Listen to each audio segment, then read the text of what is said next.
विश्वास दिलाता हूं कि आपकी उम्मीदों पर विक्रमादित्य सिंह 100% खरा उतरेगा, इसका मैं आपको पूरा विश्वास दिलाता हूं। आपके इलाके की जो काम है, इलाके के मुद्दे हैं, इलाके की महत्वाकांक्षाएं हैं, विकास के कार्य हैं, उनको आगे लेकर जाना ये हमारा दायित्व है, हमारी जिम्मेवारी है। और यहाँ से राजा वीरभद्र सिंह जी के साथ एक बहुत लंबा रिश्ता इस क्षेत्र के लोगों का रहा। कई बार आपने उनको सांसद चुना, केंद्रीय मंत्री चुना, मुख्यमंत्री चुना और प्रदेश का उन्होंने नेतृत्व किया, इलाके का नेतृत्व किया। आज विपक्ष के लोग ये पूछते हैं कि वीरभद्र सिंह जी ने और उनके परिवार ने मंडी के लिए क्या किया। मैं उनको याद दिलाना चाहूंगा कि मंडी के अंदर अगर आज 4 लेन का कार्य जो शुरू करवाने में निर्णायक भूमिका अगर किसी की रही, आपके कीरतपुर से लेकर नेर चौक तक का जो पहला प्रोजेक्ट जो सैंक्शन करवाया गया था यूपीए की सरकार से, जब कमलनाथ जी हमारे सड़क मंत्री थे, तो राजा वीरभद्र सिंह जी जब हमारे केंद्रीय मंत्री थे, सांसद थे, उनके सहयोग से ये कार्य जो है वो शुरू करवाया गया था, जिसका फायदा हमारे सुंदरनगर से होते हुए, बल से होते हुए, नाचन से होते हुए मंडी के लोगों को भी अब मिल रहा है। और अब ये सड़क आगे हमारी जो है वो पंडों से होते हुए कुल्लू तक जुड़ चुकी है और आने वाले समय में मनाली तक भी 4 लेन के माध्यम से जुड़ जाएगी। ये एक बहुत एम्बिशियस प्रोजेक्ट था जो इस इलाके के अंदर शुरू किया गया, उसकी नींव रखी गई और उसको और ऊंचाइयों पे ले जाने का कार्य करवाया जा रहा है। आज लगातार भाजपा के नेता ये पूछ रहे हैं कि क्या कार्य और किया। मैं उनको याद दिलाना चाहूंगा कि हमारे मंडी जिला में ही बल के अंदर, नेर चौक के अंदर अगर 2000 करोड़ रुपए का मेडिकल कॉलेज खोलने की सोच किसी ने यहाँ पे रखी तो राजा वीरभद्र सिंह जी ने रखी। उनकी सोच की वजह से जब वो केंद्रीय मंत्री थे, इसका सैंक्शन जो हमारा लेबर मंत्रालय है केंद्र सरकार में, उसके माध्यम से ESIC के माध्यम से इसकी फंडिंग करवाई गई, इसका लोकार्पण किया गया, इसका बजट मंडी के लिए दिया गया और ये मेडिकल कॉलेज आज मंडी के अंदर बनकर तैयार हुआ है। जब हमारी सरकार 2012 में बनी, प्रदेश सरकार ने ये निर्णय लिया कि इस मेडिकल कॉलेज को प्रदेश सरकार के अधीन किया जाएगा। उस कैबिनेट में चौधरी प्रकाश चौधरी जी भी उसका हिस्सा थे। इन्होंने भी वो मांग रखी कि इसकी बेहतर सुविधाएं के लिए इसको प्रदेश के मंत्रालय के अंदर अधीन लाया जाए, हर सुविधा उस मेडिकल कॉलेज में मिले। 100 सीटों से उस MBBS की हमारे मेडिकल कॉलेज को शुरू किया गया।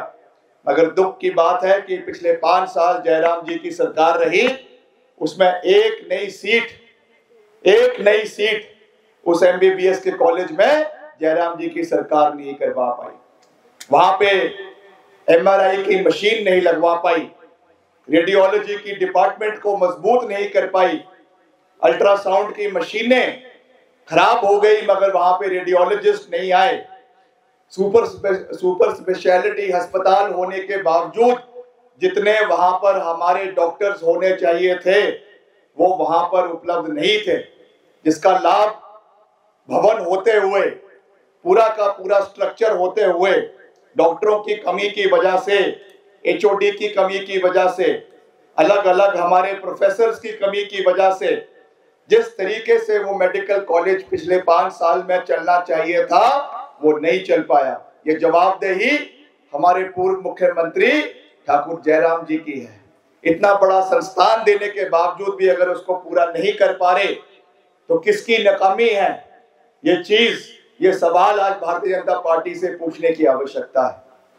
हमारे मंडी के अंदर ही कमांद कटौला में 7,000 करोड़ रुपए का इंडियन इंस्टीट्यूट ऑफ टेक्नोलॉजी अगर मंडी के अंदर लाया गया, यह भी राजा वीरभद्र सिंह जी की सोच थी। जिन्होंने केंद्रीय मंत्री रहते हुए इस विषय को 2011-12 में केंद्रीय मंत्री से उठाया और हिमाचल के लिए ये सैंक्शन जो है लेकर आए। आज ये प्रोजेक्ट बनकर तैयार हो गया है और एक आपस अंदर ही एक छोटा सा शहर जो है वो कमांद कटौला बनकर तैयार हो गया। ऐसे बड़े मेगा प्रोजेक्ट्स मंडी जिला के लिए आए हैं और हमारा यही विजन है कि हमने इस तरीके के और कार्य आने वाले समय में करने हैं। आप तो पिछले 5 साल कहते रहे, हम आपका बहुत मान सम्मान करते हैं, मगर जहाँ तक विकास के मुद्दों की बात है तो जवाबदेही तो होगी।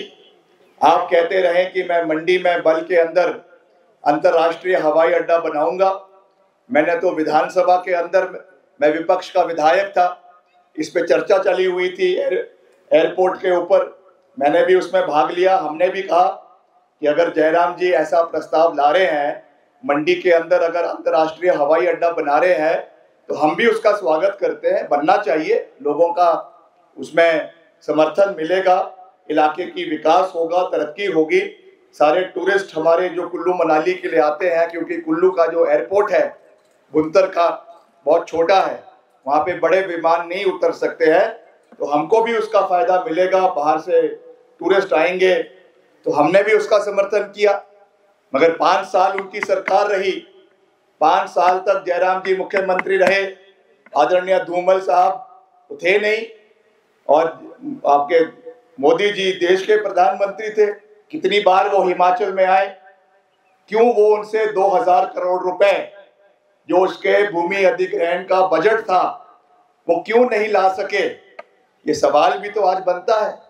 अगर मुख्यमंत्री जी का ड्रीम प्रोजेक्ट, उन्होंने रिकॉर्ड पे कहा, विधानसभा के अंदर कहा कि ये मेरा ड्रीम प्रोजेक्ट है, अगर मुख्यमंत्री का ड्रीम प्रोजेक्ट ही ड्रीम रह गया, सपना रह गया, आज धरातल पे उसका एक ईंट का पत्थर नहीं लगा, और सवाल वो हमसे पूछ रहे हैं। हम तो कह रहे हैं कि हम मेडिकल कॉलेज लेकर आए, आज बनकर तैयार है। हमने कहा हम IIT लेकर आए, आज वो भी बनकर तैयार है, और आने वाले समय में हम और कार्य भी हिमाचल के अंदर करेंगे। तो मैं ज्यादा लंबी बात नहीं कहना चाहता, क्योंकि अभी और भी आगे भी कार्यक्रम है। मैं आपको ये विश्वास दिलाना चाहता हूँ कि हम एक सोच के साथ, एक विजन के साथ आपके बीच आपका आशीर्वाद लेने के लिए आपके बीच उपस्थित हुए, हर वर्ग के लिए, चाहे वो हमारे कर्मचारी है, चाहे वो हमारे पूर्व कर्मचारी है, चाहे वो हमारे सेवा निवृत्त पूर्व सैनिक है, चाहे वो हमारी महिलाएं हैं, चाहे वो हमारे युवा है। हर वर्ग के लिए हमारे पास सोच है, हर वर्ग को आगे बढ़ाने के लिए हमारे पास इच्छा शक्ति भी है, हमारे पास एक लक्ष्य भी है जिसको हमने आने वाले समय में पूरा करना है। सबसे पहले मैं पूर्व सैनिकों से शुरू करना चाहता हूं।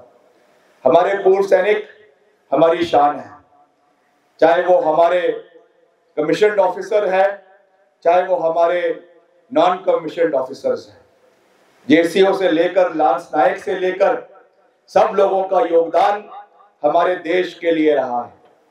देश में हमारी सरहदों को सुरक्षित रखने के लिए हमारे सैनिकों का बड़ा योगदान है, और खास करके जिन लोगों ने, जिन वीर योद्धाओं ने शहादत दी है हमारे बॉर्डर्स के ऊपर, सरहदों के ऊपर, चाहे वो पुलवामा में अटैक जब हुआ उस समय कई हमारे पैरामिलिट्री के जवान मारे गए, कारगिल के युद्ध में हमारे कैप्टन विक्रम बत्रा, हमारे सौरभ कालिया और अनेकों ऐसे जवान ने शहादत दी। आए दिन हमारे घुसपैठी हमारे कश्मीर के बॉर्डर के ऊपर पाकिस्तान से वहां पर लड़ाई लड़ते हुए अपने सीमाओं को सुरक्षित करते हुए शहादत देते हैं।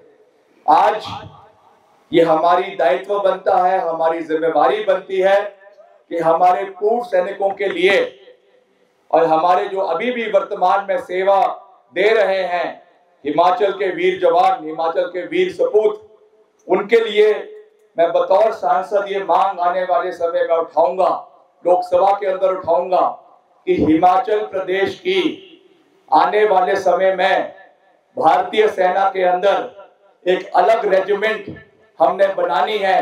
हिमाचल की एक अलग पहचान भारतीय सेना में हिमाचल के वीर पुत्रों की होगी, वीर सुपुत्रों की होगी। ये समय अब आ गया है।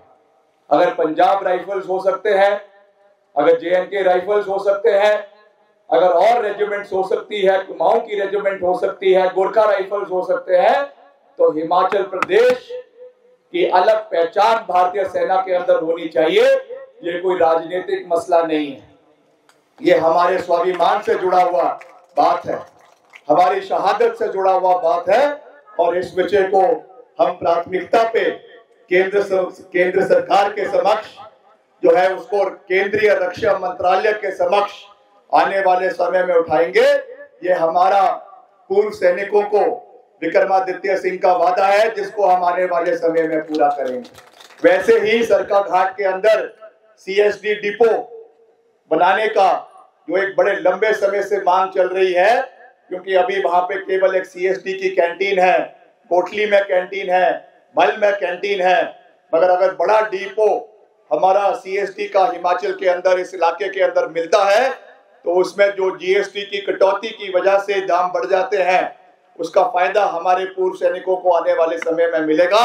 इस विषय को हम प्राथमिकता पे उठाएंगे। सैनिक एकेडमी सरकाघाट के अंदर बनाना, जिसपे अभी कार्य चला हुआ भी है मगर ढीला है, इसको भी हम आने वाले समय में सैनिक एकेडमी का निर्माण मंडी जिला के अंदर करवाएंगे, ताकि हमारे युवाओं के लिए एक ट्रेनिंग की जगह सैनिक स्कूलों में भर्ती होने से पहले, सेना में भर्ती होने से पहले उनको अच्छी शिक्षा वहां पे मिले उस एकेडमी में। ये भी हमारी प्राथमिकता हमारे युवाओं के लिए आने वाले समय में रहेगी, इसका भी मैं आपको विश्वास दिलाना चाहता हूँ।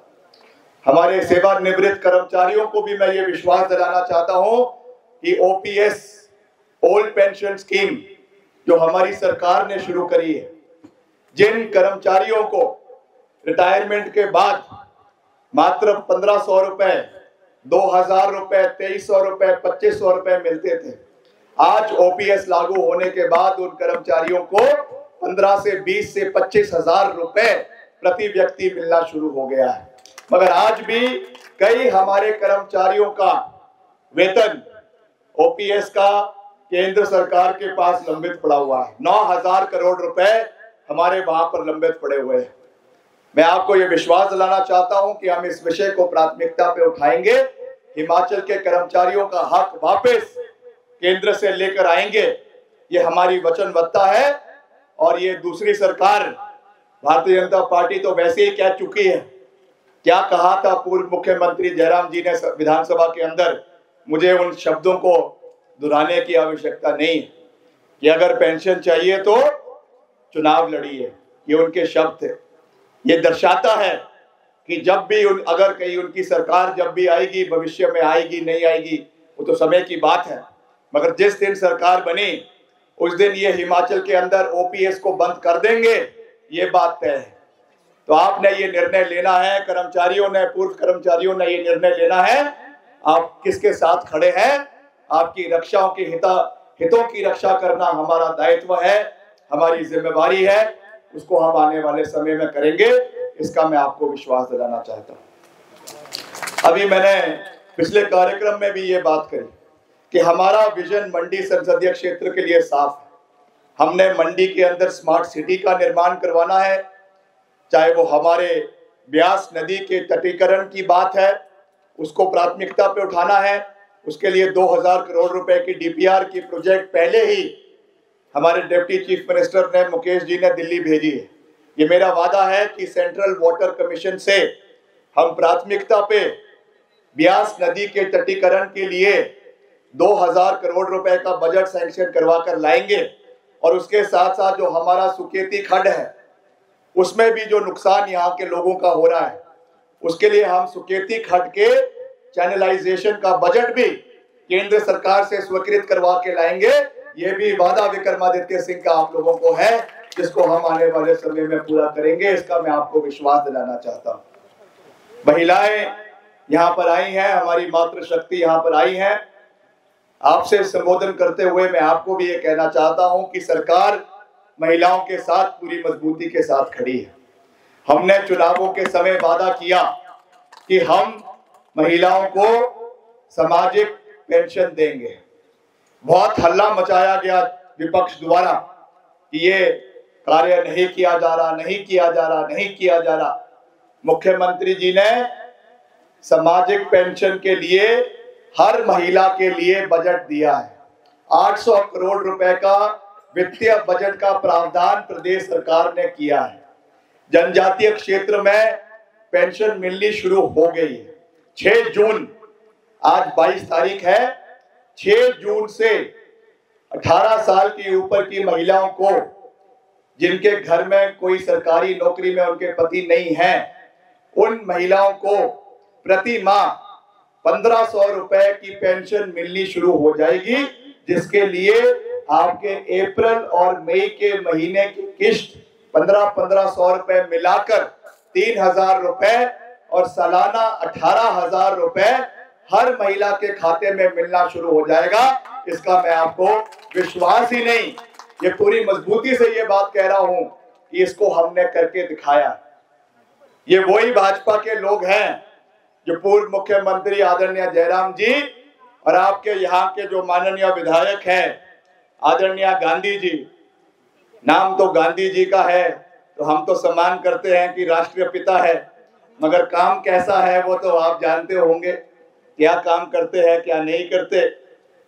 मगर ये जरूर है कि जब महिलाओं की पेंशन रोकने के लिए भारतीय जनता पार्टी का प्रतिनिधि मंडल चुनाव आयोग के पास गया तो उसमें यहाँ के गांधी जी भी आपके जो है उस चुनाव आयोग के पास गए थे। ये जवाब आपको गांधी जी से पूछना पड़ेगा कि ये गांधी थे जो महिलाओं की आजादी की हक की लड़ाई लड़ते थे, और एक गांधी है जो महिलाओं के हितों के ऊपर उनको कैंची लगाकर काटने की कोशिश कर रहा है। ये जवाब आपको बल के गांधी जी से पूछना पड़ेगा। क्यों इस तरीके की हरकत हमारे महिलाओं के साथ की जा रही, क्यों इस तरीके का व्यवहार हमारे महिलाओं को, जो रक्षा हमने दी है, जो सहयोग हमने दिया है, उसको रोकने का काम भारतीय जनता पार्टी क्यों कर रही है, इसकी जवाबदेही गांधी जी को करनी पड़ेगी। मैं ज्यादा लंबी बात नहीं कहना चाहता, समय भी ज्यादा है, गर्मी भी ज्यादा है, मगर मैं आपको ये विश्वास दिलाना चाहता हूं कि चाहे महिलाएं हैं, चाहे युवा है, चाहे कर्मचारी है, चाहे बागवान है, चाहे किसान है, हर वर्ग की आवाज को उठाना ये हमारी प्राथमिकता है, जिससे हम पूरी मजबूती से आने वाले समय में केंद्र सरकार के समक्ष उठाएंगे। मेरे पिताजी का आप लोगों के साथ एक बहुत बहुत पुराना रिश्ता रहा है। कई बार आपने उनको यहाँ से चुना और मुझे भी पिछले 15 महीने में बतौर लोक निर्माण मंत्री, बतौर शहरी विकास मंत्री आपकी सेवा करने का मौका मिला, और खास करके आपदा के दौरान हमने दिन रात आप लोगों की सेवा करी, और दलगत राजनीति से ऊपर उठकर हिमाचल प्रदेश के लिए हम दिल्ली से संबंध बनाकर, केंद्रीय मंत्रियों से संबंध बनाकर, अपनी विचारधारा से ऊपर उठकर हिमाचल प्रदेश के लिए 15 महीने के कार्यकाल में 3650 करोड़ रुपए सड़कों के उदारीकरण के लिए, नवीनीकरण के लिए, विस्तारीकरण के लिए हिमाचल प्रदेश में लेकर आए, जिसमें 150 करोड़ रुपए अतिरिक्त अभी हम कुछ ही दिन पहले केंद्र से लेकर आए। 800 करोड़ रुपए नाबार्ड के माध्यम से इस वित्तीय वर्ष में